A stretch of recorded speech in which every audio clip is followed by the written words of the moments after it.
Þannig kynntist við Haukur. Og við erum búin að vera saman síðan. Þetta var nú ekki svona hjá okkur, ha? Jesus, þið hafið aldrei sagt mig hvernig þið kynntust. Já, þetta gekk ekki svona rætt fyrir sig hjá okkur mömmuðinni. Nú? Hún lét mig sko ganga á eftir sem með grasi í skónum. Fyrirgefðu, ég var nú á föstu þegar við hittumst fyrst. Það var bara svo mikill lúði maður. Hann var engin lúði. Þetta er lögfræðingur í prívatrekstri í dag. Eins gott að hann var ekki orðinn lögfræðingur í barðan. Þetta var nú bara byrjunin. Svo fór hann að hringi í mig, hvenær sem var á sólarhringnum, aðalega á nóttunni og oftast fullur. Það ertu svona aðeins að skvetti í sig kjarkinstöðum. Hvað svo?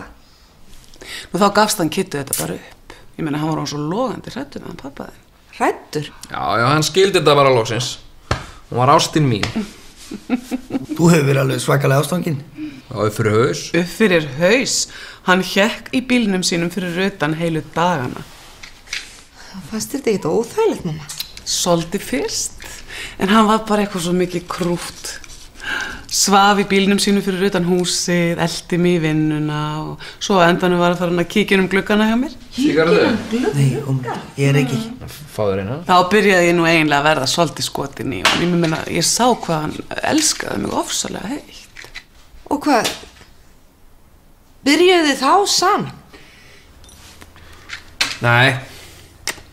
Það var ekki fyrir ég braust inn til hennar. Já, það má eiginlega segja að við brotið ísinn þegar hann braust inn til mín.